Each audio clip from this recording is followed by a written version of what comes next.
Life's better with a home policy from American Family Insurance because you'll feel protected no matter how the wind blows. All so you can keep enjoying the home of your dreams. And our expert agents can help you save up to 23% when you bundle home with auto. Insure carefully, dream fearlessly. American Family Insurance. Get a quote? Find an agent at amfam.com. Products not available in every state. Visit amfam.com to learn how discounts may apply to you. American Family Mutual Insurance Company, SI, and its operating company, 6000 American Parkway, Madison, Wisconsin.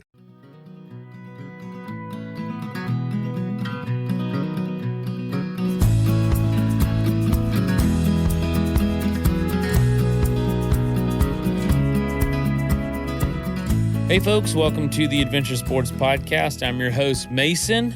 Hope you had a good weekend. Hope you got out, you did something that made you proud, that is going to lead you to do something even bigger, to where you're going to be a guest on the show one day. That's what I hope for everybody listening, is that you aspire to be a guest on this show one day. And if you think you've done an adventure recently that you're like, you know what, that'd be a good episode, go to our website. We've got a suggest a guest tab, a little form you can fill out. Or if you know somebody that has done something recently that would be really cool to be talked about on the show, go to our website, like I said, and suggest that person or yourself. And we'd love to hear from you.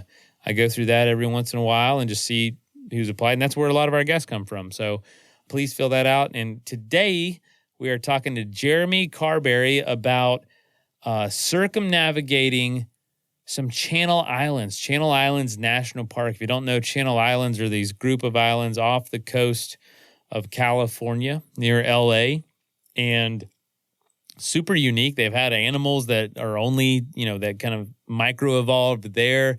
There's a lot of amazing features. It's a beautiful place. I've heard incredible things about it. I've actually never been there.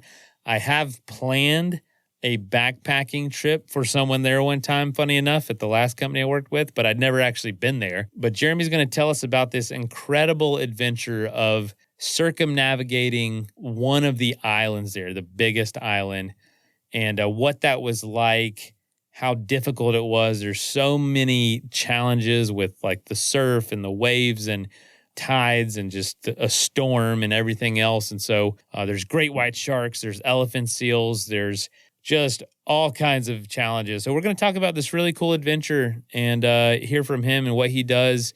And he also hosts a podcast called Teeth Podcast. It's a podcast about wild animal attack stories firsthand from the survivors. So, and by the way, Jeremy is a wilderness kayak guide and photographer in Channel Islands National Park and a few other places. But he didn't get attacked by an animal on this trip, but his podcast is all about that. So if you're interested in that kind of thing, some of those crazy stories about kind of the things that can go wrong with animal encounters, go check that out.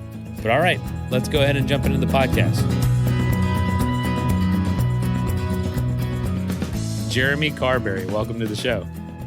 Thank you so much, Mason. And it's an honor to be here. I've been listening to your show for years. It's a way to live vicariously through a lot of really amazing people doing really amazing things. And it scratches an itch a lot for me. I really appreciate what you do.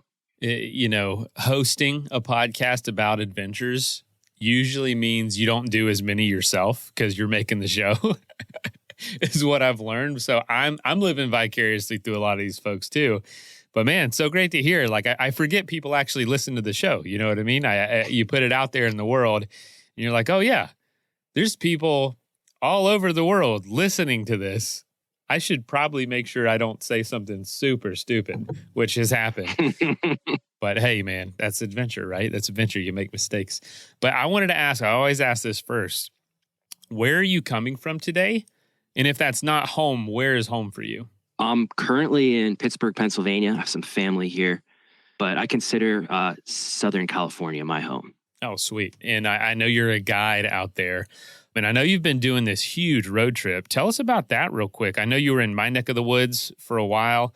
Have you ever done a big road trip like this across the country? I'm sure you have, but if not, how has it been? And what have you been learning about America? Oh, man, a lot of stuff. I've drove across the country a few times, but I always thought it would be so amazing to just take a couple weeks and really take my time and stop and visit friends and take things in. And it worked out this winter that work slowed down out in California. And I had the time to really milk it. And it took me 2 weeks to get from California to Florida. Saw some friends, saw some national parks along the way. And then I spent about a month and a half in Florida. And now I'm up in Pittsburgh, just kind of taking my time until work picks up again. And it's been really amazing.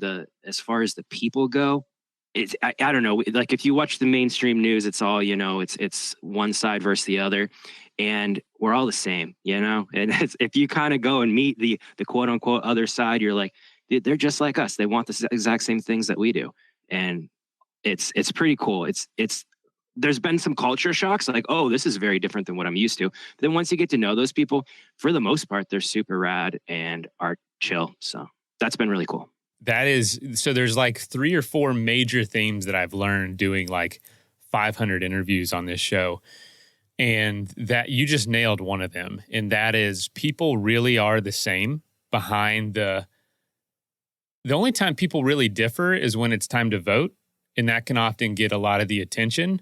But at everyone's core, they're basically the same. Like if they're faced with an issue at a personal level, most people respond with it the same way. Like they want to be helpful. They want what's best for the other person. But obviously that doesn't get the spotlight a lot. And, I think we're being forced and we're trained to look at, like find those differences when in reality, 95% of who we are is kind of the same. There are obviously bad apples anywhere you go, but man, I've learned that biking around the country and just traveling slower and getting into some of these small towns, like, man, once you get through that little bit of layer, that introductory layer, you realize everyone really is just trying to do the same things, enjoy their life, provide for their families, and get something out of this while they're here on this planet. And it sounds like you're learning that too, or you're realizing that too on this trip. For sure. So how's Pennsylvania going? Pretty good. It's a little chillier here than Florida. Getting to see family is awesome. I've been going on some short hikes, not too much in the way of wildlife, but every now and then you'll see a white-tailed deer or a cardinal or blue jay or something like that. So it's cool. Honest review. How did you like Florida and some of the wildlife and some of maybe the wild spaces we have here? Obviously, this is where I was born and raised, and I have a very, very deep affinity for it. But what did you think? Oh, I mean, Florida in every way is completely unique. They have these ecosystems you can't find anywhere else in the world. It's the only place where the American alligator and a crocodile live in the same habitat. It's like you don't have to look for the wildlife. You just go outside. You don't even have to go outside. You can look out your window. It's just everywhere, all around you. The bounty of nature is amazing. I love it. I can attest. We were out west for years, and you can get places with a lot of wildlife, but it can be very similar. You know what I mean? Like it's like all elk, as far as the eye can see, or elk and like one type of bird. Here, man, there's like, it's such a vast variety of what you might see. Exactly. Looking out your door. Heck, I was at my desk the other day and I was looking out the door and there was a white heron out there eating a snake. And I was like, holy crap, right in the yard. And then here comes a squirrel and a hawk gets it. And it's just like, you never know what you're going to see out the door. Yeah. Or Florida man. You might see Florida man out there in your yard wallering around. You just never know around here. So it's pretty wild. But, California is definitely and also one of those places that's vastly beautiful. A lot going on. And talk about wild spaces and the vastness of them. It's to me, I love California for those reasons and all the beauty you have there. And you do kayak guiding. So tell us about a little bit what you do. What's kind of like your day job there? What are you doing most of the time? I'm a kayak guide. I've guided in La Jolla, which is San Diego, and Maui. But my favorite place and the place that I am primarily is the Channel Islands National Park, which is a chain of islands off the coast of California. The closest ones are about 10 to 20 miles off the coast. So you have to take a ferry to get out there. And what I do is I'll stay out there and then people will come out to do the kayak tours. And then I take them out where I am in Santa Cruz Island. It's one of the highest concentration of sea caves anywhere in the world. So that's That's kind of the main attraction is the sea caves, but the wildlife is also absolutely incredible out there. It's one of the healthiest stretches of ocean in the world. So we've got sea lions, bald eagles, osprey, all kinds of fish, all kinds of invertebrates, and I love it. So you get a lot of people that go from mainland California out to Channel Islands, and while they're out there, they want to do a tour, want to do a kayak trip. Is that how it typically works? Yeah, exactly. Sometimes people will come out and camp on one of the islands, but most people that come out, they just come out for the day. And they're doing your trip. So what are your trips? Day trips? Are you doing overnights at all? What is it typically looking like? The company I work for, they just do day trips. Channel Islands, man, it's wild. It's not far from one of the second largest city in the country, Los Angeles. It's like right there. It's off the shore, just, basically directly west from LA it's, quite a few miles. It's like 60 miles from LA, but, like you said, 20 miles offshore from like Ventura or Santa Barbara. What are some of the things about Channel Islands that make it so special? The Channel Islands, there's almost 100 species of plants and animals that only live on those islands and nowhere else in the world. One of the more common ones that we see a lot is the Channel Islands fox, which is a smaller subspecies of the gray fox. It's a lot smaller and they're super adorable. And they're actually the apex predator out there and they know it. So they're very bold. They'll come right up to you and try to steal food and anything that they want. That's something that's amazing about that area is all of the unique species that you can see out there. Historically, it's a really interesting chain of islands because it's thought that the first human settlers to North America actually hit the Channel Islands first. They probably came along what's the Kelp Highway from, what's now Russia to Alaska and then came down. And then when they got to the Channel Islands, probably they said, this weather's amazing. This is perfect. There's plenty of food. There's no predators on these islands. Let's just live here.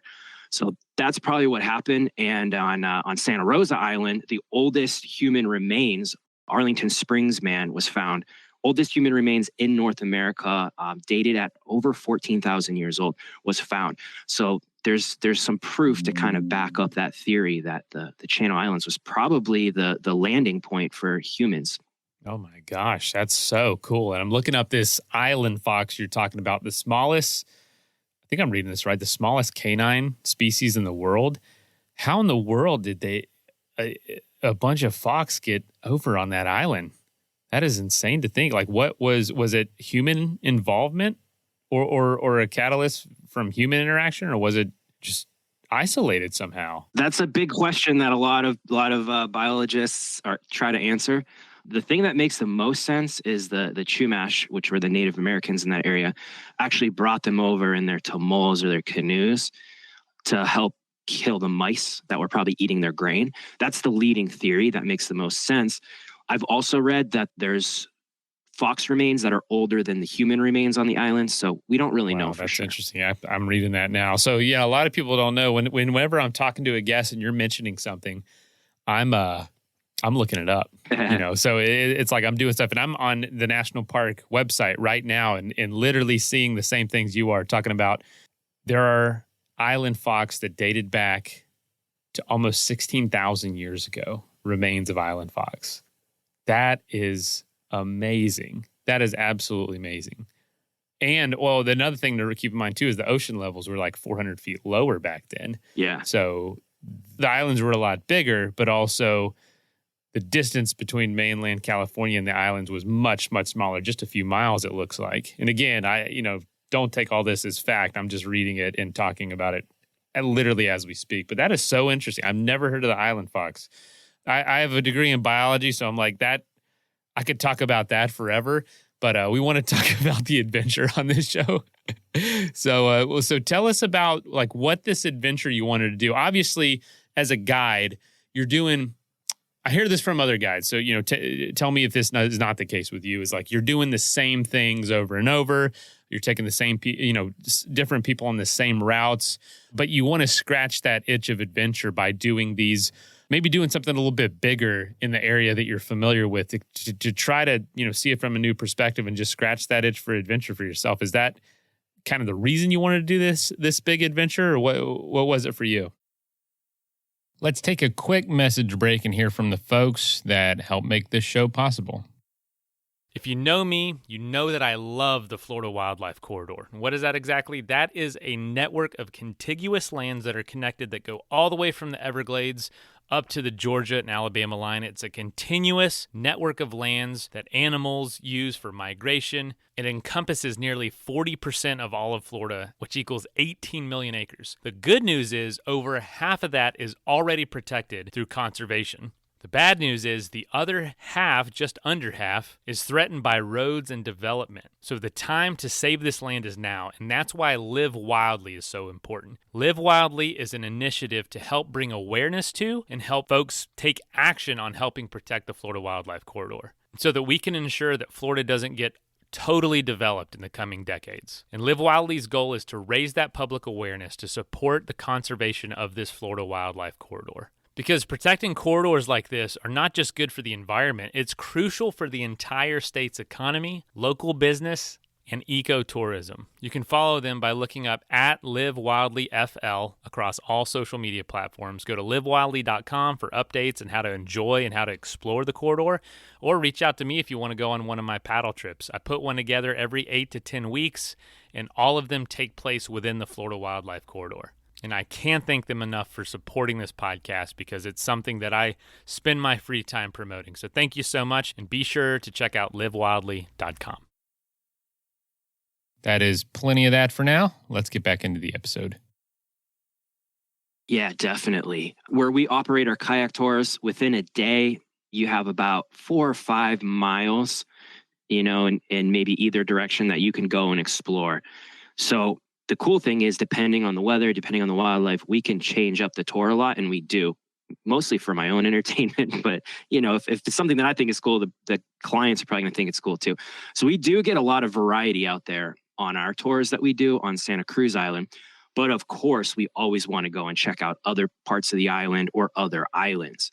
And it's not super easy to get out to those other islands.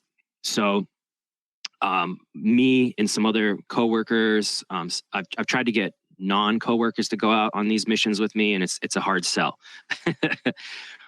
So we plan this out, almost a year in advance. Wow. And if we want to be on Santa Rosa Island for a week, we try to clear out 2 weeks of our schedule.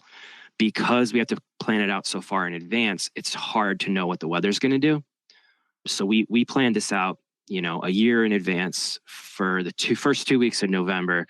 And then once it starts getting closer, we start watching the weather. And when we try to pick a window within that 2 weeks, that looks like it's going to be the least gnarly weather that we can do our trip and come back alive. So where are you going from and to, and what's some of the mileage? Because, I live near the coast, and I'll be honest, I stick to intercoastal waters and kind of some of the, paddling around the mangroves.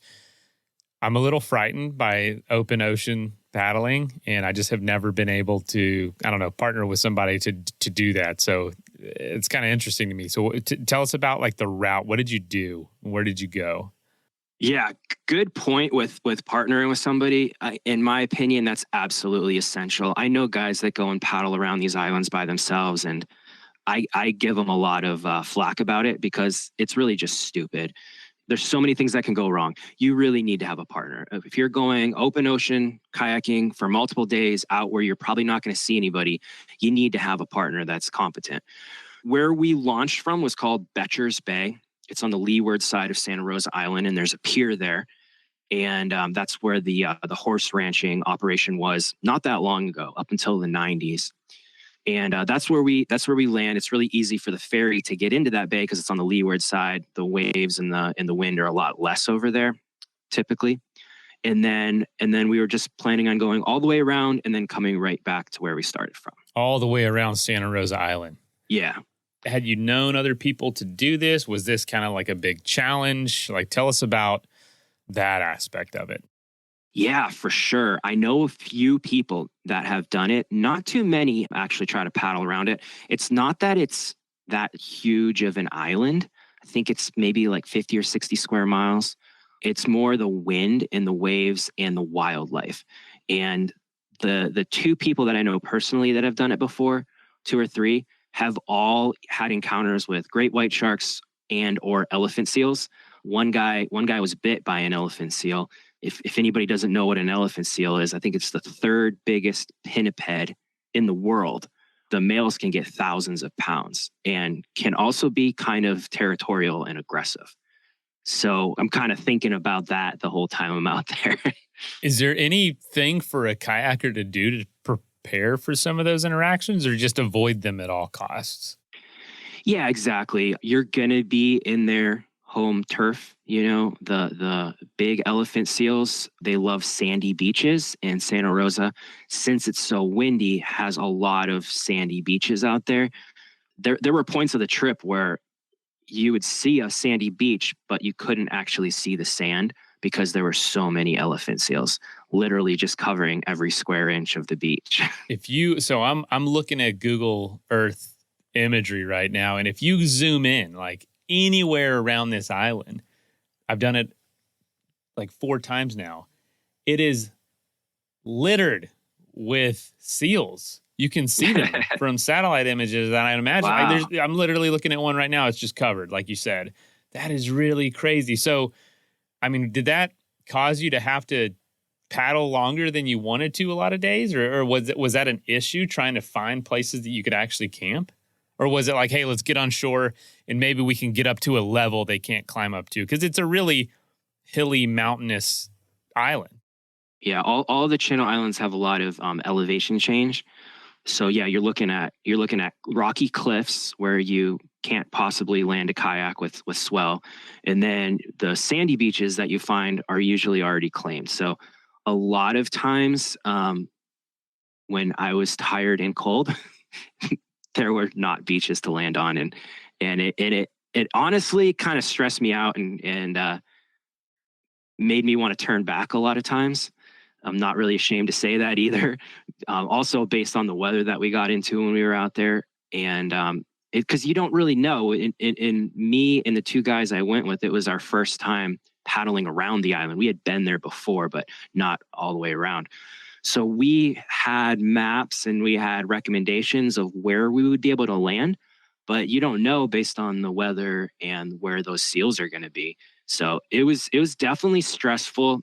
I think it was maybe the 3rd day we had to land on a beach. We had no other choice that was covered with elephant seals. And the other guys had a little more experience with elephant seals on beaches than I did. So they went in first, and it was amazing. Those animals, they could care less about you. Like, as long as you're not going to step on them, they're so big. They're not afraid of humans at all. It's pretty amazing. As long as you're careful to give them their space, they kind of just left you alone. So other than the seals, how about sharks? I mean, that seems like something that I would be afraid of. Great white sharks, that is. And is that as big of a problem as you thought it was going to be, or any sort of encounters there? Well, yeah. I know you don't mean it as problem, like as a problem of the sharks. Obviously, it's their house. We're in their home. It could become a problem for us if we're mistaken for a seal or something. Where I am usually on the islands that I've spent most of my time, there's not as many elephant seals because there's not as many sandy beaches, and there's not as many white sharks. And I always tell people that, as long as you're not out on Santa Rosa or San Miguel Island, you're probably not going to run into one. Well, we're on Santa Rosa Island. There's elephant seals literally everywhere. That's their food. And they target the bigger seals because there's more fat and food for them. It makes more sense for them to hunt the bigger seals. So I did not actually see one while I was out there, but the water's murky and the water's deep, and they love that terrain. And the way they hunt is they go down real deep, and like over 50 or 60 feet down below the surface of the ocean. And then they look up and they look for seals up at the surface, and then they shoot up. I'm sure you've seen it on, Air Jaws and all these shows, and they shoot up and then they sneak attack the seals. If the seal sees the shark coming, usually the seals can outmaneuver the sharks because they can make harder left and right turns and outmaneuver. But if the seal doesn't see the shark, that's kind of their primary hunting technique. So anytime I'm in over 50 or 60 feet of water and can't see the bottom, it's just in the back of my head that there are great white sharks underneath me, and my kayak looks like a seal, and they can shoot up and just smash it. And that happens, off the central coast of California, that happens. No kidding. So are you trying to stay close to the shore as you paddle around the island to kind of prevent like that deep water momentum they can get it? I don't know if that even makes a difference. You tell me. I don't know either, but I think it does. So I'm staying closer to shore where a shark isn't going to be able to do a sneak attack, just because it makes me feel better. The closer you are to shore, the more detailed view you get of the coastline, which is another plus. And the coastline itself kind of blocks some of the wind. We got into a lot of wind out there. We were in 40 knot plus wind. So there were sections where I was paddling and not going anywhere for like a half an hour or an hour. It was kind of ridiculous. And, we kayak every day, like for a living. Right. It's your job. Those are 3 reasons to get closer to the shore: less wind, hopefully no shark sneak attacks, and more beautiful views. The bad thing about being close to the shore is that's where waves are breaking. And the rocky coast, you don't know if there's a giant boulder under you that's going to shoot up a wave. So it's kind of a catch-22, Unbelievable, man. Yeah, what did people think when you said you were going to do this? I mean, obviously the people that went with you, how many were you? What was it total again? There was 3 of us total. 3 of you. Did you get any feedback from the other people that do this, or other guides, or people that had heard about your idea before you went? Yeah, we got a lot of feedback. It would be better to do it in the summertime because the waves and the wind are a little bit more relaxed for the most part. But certain sections of the island are closed down in the summer because I thought it was because of elephant seals. It's actually because of the snowy plover nesting. They nest right on the sand. So no, you're not allowed to land on a big portion of the island in the summer. Even in the winter, there's certain sections of the island you're not allowed to land on, but there's way more options. So really, you can only really do it in the late fall and winter if you want to paddle around and camp along the way. Tell us about some of the times you got out and stopped. I think I saw some pictures of y'all exploring the island, getting out, finding bones and finding shells and all kinds of things. What is that island like? Oh, it's otherworldly. Like you said, it's not that far from Los Angeles. I'd say probably half of the islands that you're on. At night, you can actually see the glow of Los Angeles from the islands if it's a clear night. So you're very much still within range of Los Angeles. But once you get on the back side of the island, where you're just looking out at the open ocean, it feels like you're a million miles away. And I wanted to hit on something that to kind of put stuff into context a little bit. In order to find somebody to go with you on one of these journeys, it's pretty difficult.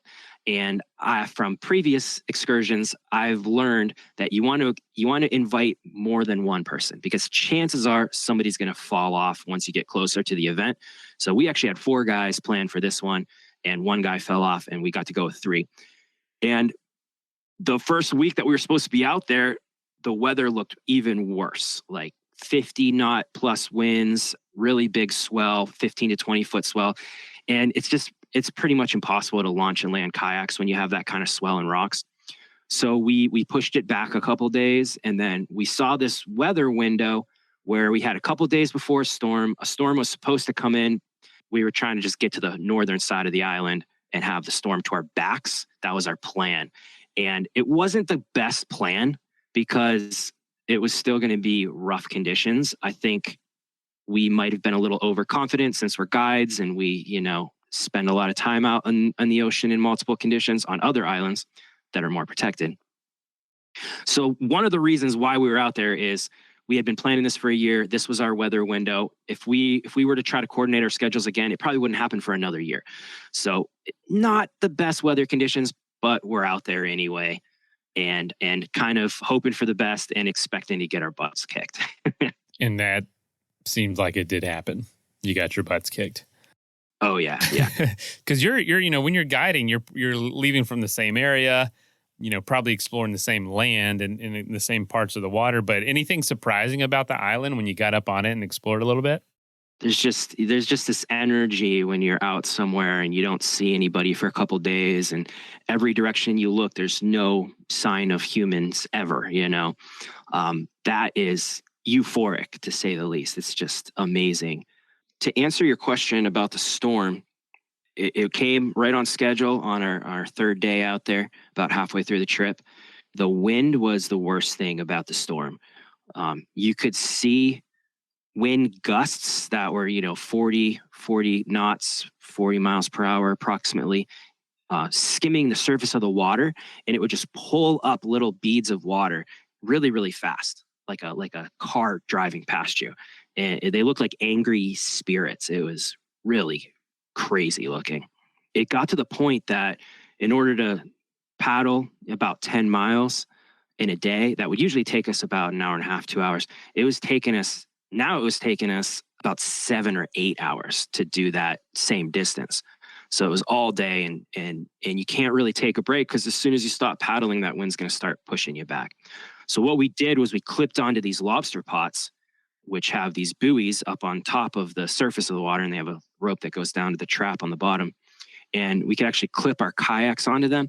And for the most part, as long as we all didn't clip onto the same one, it would hold like an anchor. If we all clipped onto the same one, it would actually drag the trap. That's how strong the wind was. So that was kind of like our little break. But those aren't necessarily going to be everywhere. You have to, if you see one, it's like, okay, now's an opportunity to take a break. Let's just clip on here. I would prefer to be landing and taking breaks on land, stretch out and explore some of these beautiful canyons that, you'd probably never be able to get to otherwise.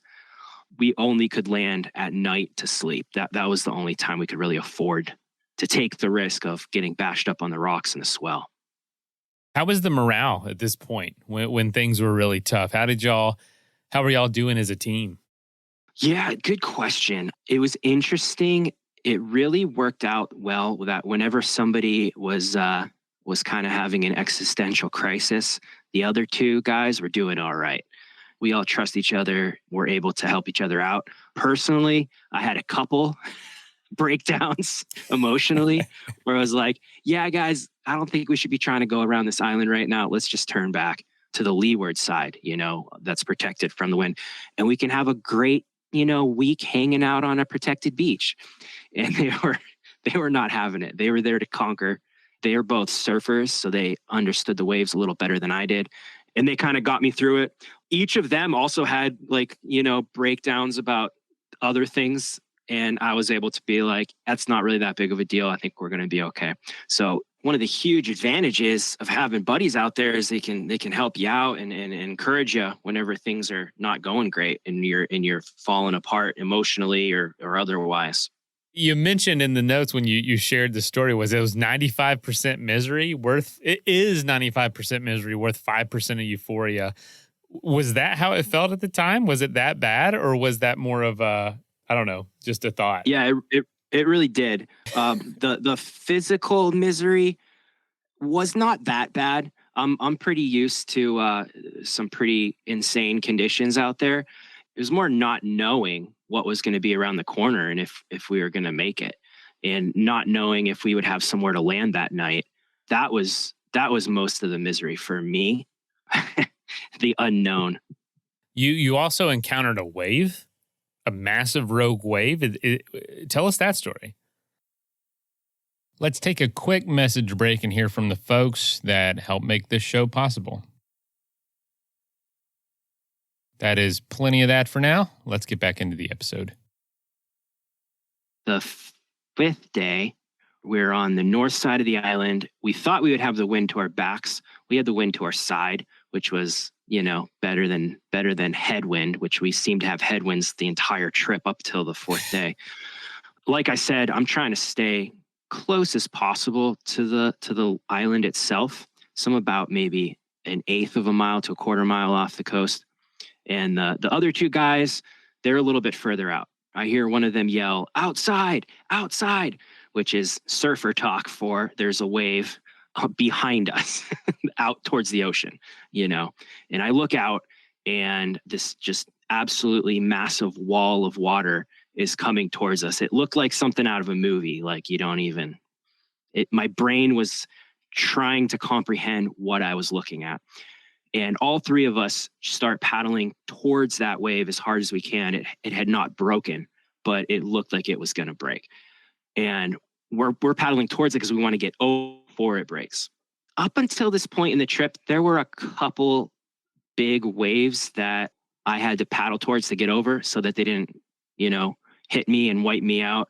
Whenever you have a bunch of gear in your kayak is a lot easier to flip over with all of our food and, you know, gear. So the wave, I'm paddling towards it, and usually I'm looking at the other guys, you know, seeing if they get over the wave. And the craziest thing happened. I just zoned out so much. I didn't even see my buddies that were in front of me to see if they made it over the wave. I was just mesmerized by this thing coming at me. And it just started breaking like in slow motion, about 15 or 20 foot high wall of water. And if you don't know much about waves, the size of the wave is only part of the power. It's more the period. So if there's a lot of big waves coming one after another with a couple seconds in between them, they're not going to be as powerful as a wave of that same size that has a lot more time, maybe a couple minutes between it and the other, because it has more time to develop power. And this wave was the only one. It was what we call rogue wave, which are super rare. I've seen 2 rogue waves in my life, and it just had an absolutely insane amount of power. And it broke a little bit in front of me, and there's just this giant 15, 20 foot wall of white water coming right at me. And sometimes you can, if you get your kayak or surfboard lined up right with it, you can either duck under it or get over it. And I just knew 100% there's no way I'm going to get through this wave. So I have my paddle on a paddle leash. It's connected to the kayak. I throw that off to my left side because I don't want to get tangled up in that paddle leash whenever that wave hits.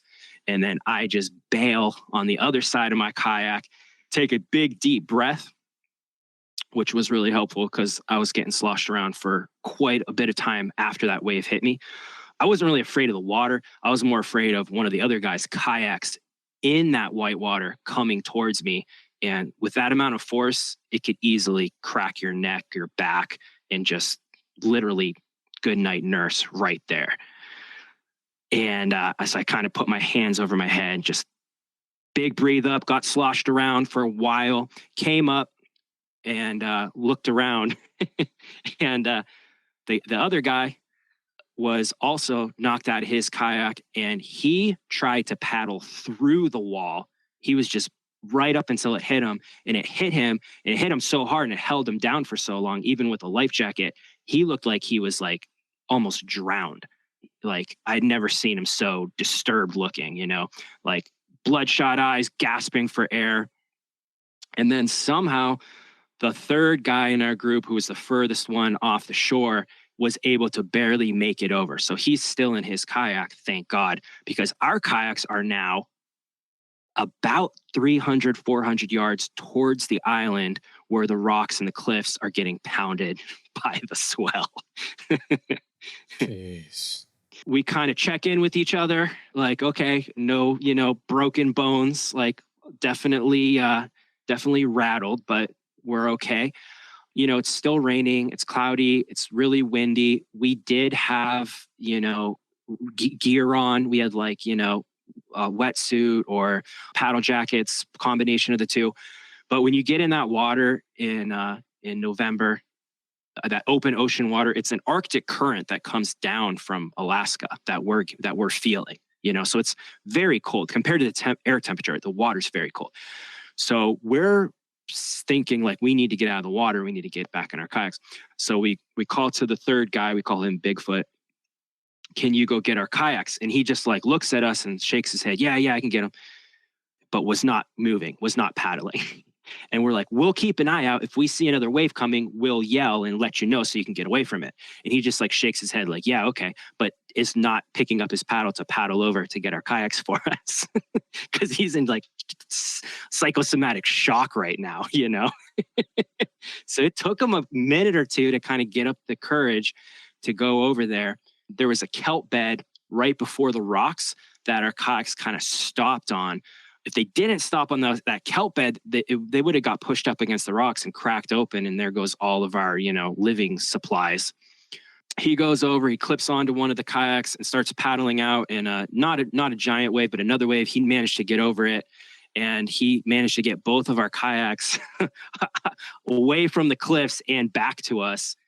And the crazy thing was we both had paddle leashes on our kayaks for, something like this that would happen.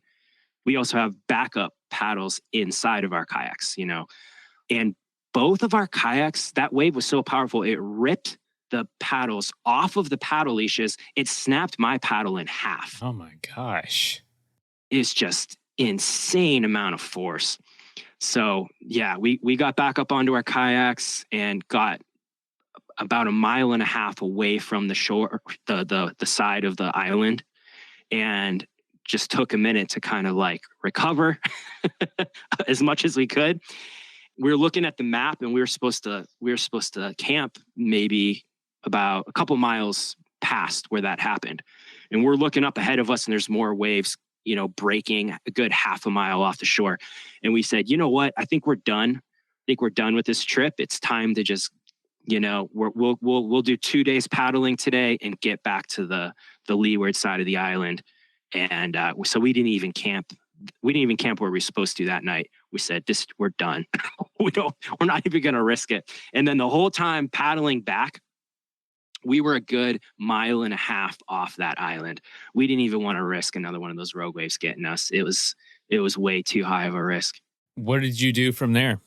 So it was still raining pretty hard that night. So we got back to the leeward side of the island, and they actually have it's maybe like 1.5 miles from the dock or the pier. They have these lean-tos, which you can put your tent under, and they're designed to keep the wind from destroying you while you're trying to sleep. So we went up there and we just claimed some lean-tos and set up, and it was amazing having a roof over your head and having some protection from the wind for the last night. And then we were supposed to leave the next day. And fortunately, it was bizarre. It was like the next day it was sunny and calm. So fortunately, the ferry was able to come out and get us. A lot of times what happens is if there's conditions like that, like there were the day that we got wrecked, the ferry, they don't come out. It's too big of a risk for them. So they just wait until the conditions calm down and they'll come out the next day or whenever they get a weather window. If I didn't have those guys with me, if we didn't have Bigfoot to stay in his kayak, we would have had to swim in through the swell, through the rocks. Our kayaks most definitely would have been destroyed, and we would have had to kind of climb up the cliffs and then hike back in our soaking wet gear, probably about 30 miles with a lot of elevation change. With no supplies. Yeah, sandals or water shoes back to the pier. Yeah, it would. I don't think we would have died, but very high chance of injury and hypothermia, or it would not have been pretty. It would not have been pleasant. That is wild. Did the I don't know, the danger of the trip sink in at that point? I've definitely felt like it was like a second chance at life kind of a situation. I remember the next night getting back, we got back to Ventura Harbor like around sunset, and you see all the lights of the buildings and all the lights of the cars, and like I cried a little bit, and I was like, man, I'm back part of society. Like that maybe wouldn't have happened. There was a chance that would not have happened, and it was pretty emotional. I was really grateful to be alive. Unbelievable, man. That is so crazy. So, what do you think this taught you? What do you think you would have done differently? And yeah, maybe just take us through some of those takeaways. I would say if I ever do a mission like that, I'd be more willing to not go for the goal, to call it to cancel the actual goal, which was to go around the island. We could have just hung out on one of the beaches on the leeward side and had a great time. We wouldn't get to check off we paddled around the island, but that's okay. Being present for the experience is more important than actually being able to accomplish the it's like a check mark on your belt or whatever. And I think I don't care about check marks on my belt anymore. I kind of care about staying alive and staying uninjured so that I can go on the next mission. So what is coming up for you, if you know? Yeah, I definitely want to I want to paddle around all of the islands out there. There's 8 of them. I've done a couple so far. Some of them are further out, harder to get to. So yeah, there's probably about 5 or 6 guys that also want to, do that. So hopefully we can coordinate our schedules and get out to more of those. And, but even more than paddling around those islands, just being able to show other people these beautiful untouched islands and show them how important these natural spaces are. That's the most rewarding for me. These side missions are just kind of like, they just give me more information. But what I really love doing more than anything is bringing people out there and showing them around and getting them stoked on why they should care about preserving these beautiful natural spaces. Where can people find out more about maybe your next trip or what you do, your day job, and also tell us about your podcast, the Teeth Podcast? Yeah, right on. If you're ever in the southern central California area and you want to come out to the Channel Islands, go kayaking, I'm currently employed with the Channel Islands Adventure Company. And you can actually even request me as a guide, Jeremy Carberry. Oh, nice. And I will definitely give you a good time. You'll see some really amazing stuff. My side project, or my main project when I'm not on the island, is I interview people who have survived wild animal attacks, try to get the context of what happened beyond whatever the news headline said happened. That's called the Teeth Podcast. If you look up my name, Jeremy Carberry, that's usually the easiest way to find it. What on that show has been maybe, I don't know, maybe one of the crazier stories, one of the things that surprised you the most, if you could give a little teaser for anybody? Yeah, the most recent story that I put up is about a guy from Tampa, Florida, who was attacked in the Miaka River, which is right around you, right? Oh, yeah. He was diving for megalodon shark teeth fossils, and an alligator grabbed on to his head, and he had his head inside an alligator's jaws underneath the water, and it ripped off a big portion of his skull, and he survived. And the way that he survived and his whole mission, he finds these fossilized shark teeth and he sells them to raise money to stop shark finning and save living sharks. And his whole mission is just incredible. So story and everything, I still can't wrap my mind around it. Yeah, and I think he had some GoPro footage of when it happened. You don't see anything because you're facing forward, but I remember, I think I know who you're talking about, and I remember that story. And he's a YouTuber. Yeah, that's the guy. Yeah.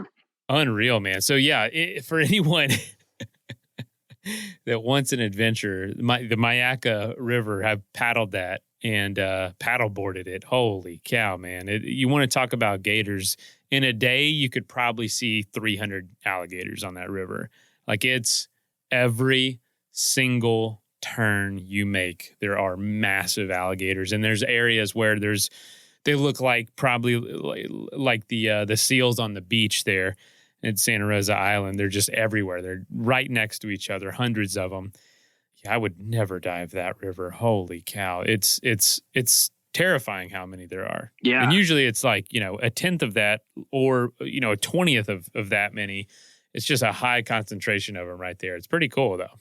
Yeah, it's actually illegal to dive that river now because of Jeffrey Himes' attack and a bunch of other people's attacks that have happened there.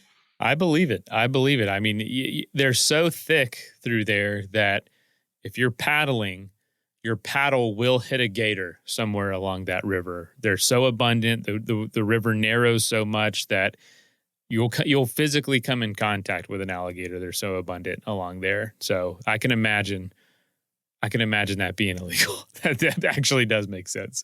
Well, holy cow, Jeremy, I really appreciate you being on the podcast and fighting through some of these Wi-Fi issues and just pushing through. It sounds like one of those days out on the paddling the island.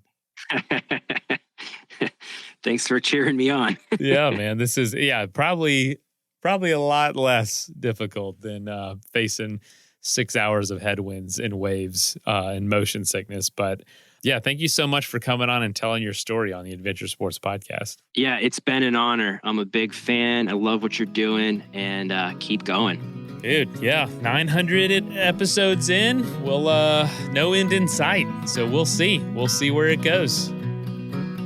First of all, thank you so much for listening. It means the world to us that you choose to listen to this show. If you'd like to help us further, you can leave a review on iTunes, share us with your friends, your family. It goes a long way to growing the show. You can also support us financially through patreon.com/Adventure Sports Podcast. Link is in the show notes.